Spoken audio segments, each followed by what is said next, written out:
kusoo dhawaada tag Soomaali videogan hadii aad daawanayso waa video codsi ka yimid dhalinyarada ku xiran TikTok-gayga waxayna i weydiin sidee loo qurxiyaa codkaaga ama quality-ga codkaaga loo wanaajiyaa marka inta aan taas gelin marka ugu horeeyo waxaan isla fiirinaynaa meesha qof walba inuu yaqaan rajaynaa hadii aad ku qortid free download Audacity linka ugu horeeya klik ku dhahdid meeshan ayuu ku keenayaa waxa dooranaya computerkaaga hadii oo 32 bit yahay ama 64 midka markaas uu yahay ayaa dooranaysaa labada automatic waa kan sidoo shay meeshan ku qoran marka ama Windows hadii aad tahay same waa 100% waa free marka hadii aan soo noqono qaybtan inta aadan waxba duubin waxa muhiim ah laba shay inaad isla saxdo marka ugu horeeyo waa inaad tusaa qaybtan reference-ga hadii aad imaatid waxa dooranaysaa marka ugu horeeyo speaker-kaaga inaad doorato iyo microphone-ka aad markaas isticmaalayso inaad doorato labadaas waa muhiim ka bacdi inta marka meeshaas taagan tahay hadda meeshan 48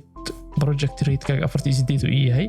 labadaba inay same ahaadana loo baahan yahay sababtoo ah computer-kaaga qaybta marka imaatid meeshan microphone-kaaga inaad right click dhahdid properties dhahdid ka bacdi advanced-kan 48 iyo 24 dhammaan same inay isku noqdaan rabaadi okay ayaa leenahay hadda codka waa duubi karnaa microphone-kana waa soo dooranay waxa kaliya loo isticmaalo ugu badan codka markii basic la ahay free-ga way tusaale hadda waxaan duubaynaa cod yar codkan aad hadda maqlayso waa mid aanan la edit gareynin marka codka inta aanan waxba ka bedelin ila dhageysta codkan aad hadda maqlayso waa mid aanan la edit gareynin waa wax micnaha 100% clean way marka kan waxaan sameynaynaa control A ayaa leenahay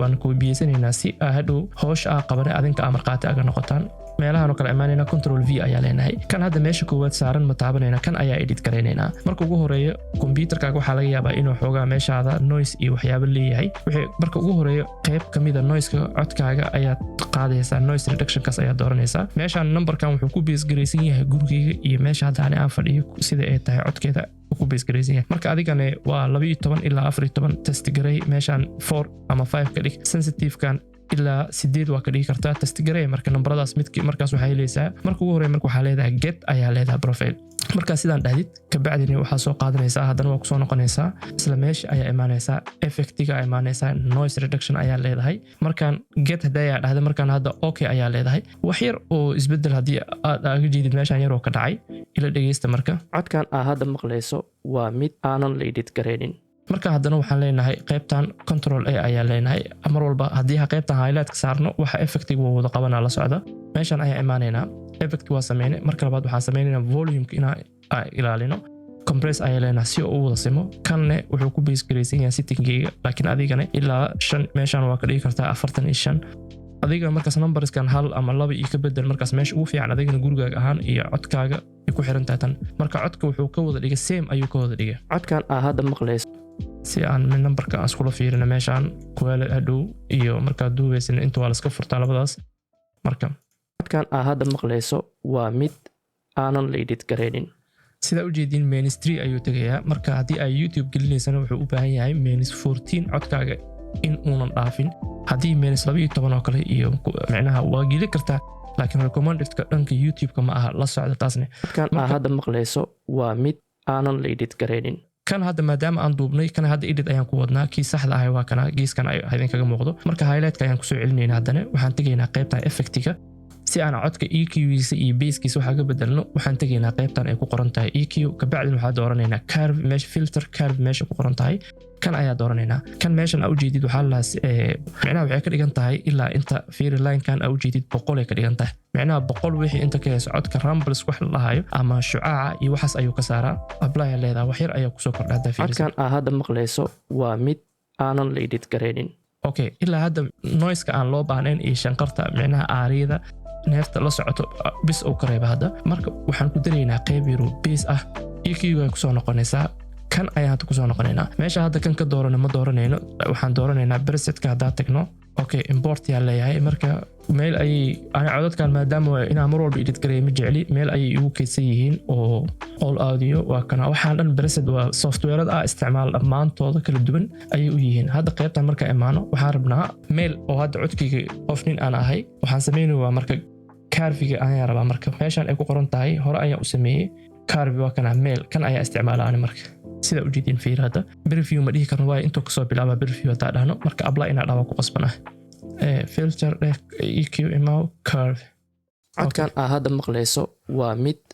aanan la edit gareynin marka meeshan taagannahay waa ujeedaan codka wuxuu uu kusoo sameeyey kan waxa u soo noqonaa qayb kale ay ku qoran tahay ka fudud ayaa u sameynayna effect ayaa leenahay qaybtan ay ku qoran tahay geedkan marvelkan kan ay ku qoran tahay ayaan fiirinaynaa apply ayaa leenahay codkan aa hadda maqlayso waa mid aanan la edit gareynin sida hadda aga jeedan codkan aa hadda maqlayso waa mid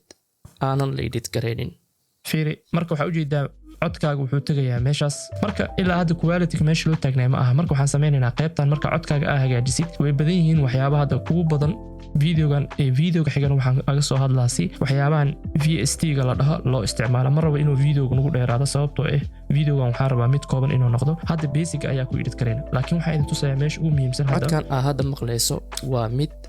aanan la edit gareynin waaka mainstream ayuu tagayaa codka ma loo baahno marka dhanka YouTube-ka la dhahayo caad codka waa u isticmaali kartaa sidaad doonto laakiin YouTube-ka recommendedkiisa wuxuu ku leeyahay minus 14 inuu ahaada loo baahan yahay marka waxaan sameynaynaa effectigan imaanaynaa qaybtan oo waxaan tegaynaa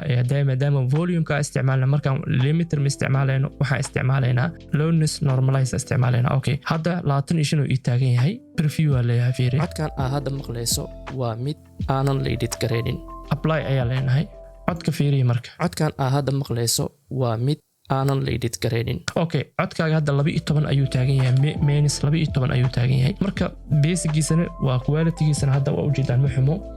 okay waxaan sameyn karnaa haddii aan rabno control z ayaa leenahay effect ayaan kusoo noqonaynaa volume-ka ayaa imaanaynaa 25 meeshuu ka yahay ayaa waxaan ka dhigaynaa 26 si oo codka kuwa u noqdo codkan aa hadda maqlayso waa mid aanan la edit gareynin waka 14 to 2 alif u dhaxeeya marka intaan oo kaleeto iyo marka haday loo fiiriyay way kala duwan tahay hadda marka codkaan oo kaleeto dadka hadii dhageysanayaan ama hadii aad u dheerayaan xataa dhagaha kama dhibaayo marka sidaas waa basic editing aan ka hadlayay qaybtan waa sida loogu shubo settingka iyo basicgiisa ayaan aga hadlay videogan waxaa laga yaabaa dadkiinan badankiina inaad taqaanin balse waxaan u duubaya ma aha bilaab inuu yahay waa ogahay balse videoda soo xigo si ay hadhow dadka ugu wareerin haddii ay kan fahmaan kan kale ay fahmaan saas ayaan u wadaa marka xiga videoga xigan wuxuu noqonayaa sida loogu shubo VST-gana waa waxa ugu muhiimsan codka quality-giisa high ka dhigo marka VST-ga sababta u muhiimsan yahay idin tusaa aniga aa isticmaalo hadda kan waa kana codka waa iska tiray ila fiiriya hadda markan aa hadda maqlayso waa mid aanan la edit gareynin okay hadda control ayaan dhahay hal mar waxaan sameynaa marka VST-ga sababta uu muhiimsan yahay ayaan idin sheegayaa sababtoo aniga hadda idin la hadlaayo codka editkiisa dhib kuma qabo sababtoo waqti badan sanado badan maadaama waxaan ku dhex jiray aan bartay oo weliba aan xataa qaybo kamid ah aga shaqeeyo dadka qaarkood ugu shaqeeyo wax walba waxaan jeclaa inay easy iska noqdaan waqti iga gelin hadda tusaale oo kale codkan u jeedaan marka aniga codadka duubo sidaa u edit garaya tusaale wax dhan ma sameeyo waxaa isticmaala wax macro la dhahayo tools ayaa imaada macro ayaa imaada qaybtana ku dhuftaa sakana yaraan sugaa fiir codka wax ku dhacayo fiir waxa aan hadda maanta dhan aad ku dhawaad 10 daqiiqo ku dhawaad aan sharxayay ama aan ka hadlayay 10 second ka yaraan codkan aa hadda maqlayso waa mid aanan la edit gareynin codkan aa hadda maqlayso waa mid aanan la edit gareynin waxaan waxaa la dhahaa macro barnaamijyadan waa qoray waxyaabaha aan ka soo hadli doona ayaanan ku jiraan marka insha Allah tacaala ina fahantaan ayaan rajaynaa aad iyo aad ayaa u mahadsantihiin assalaamu calaykum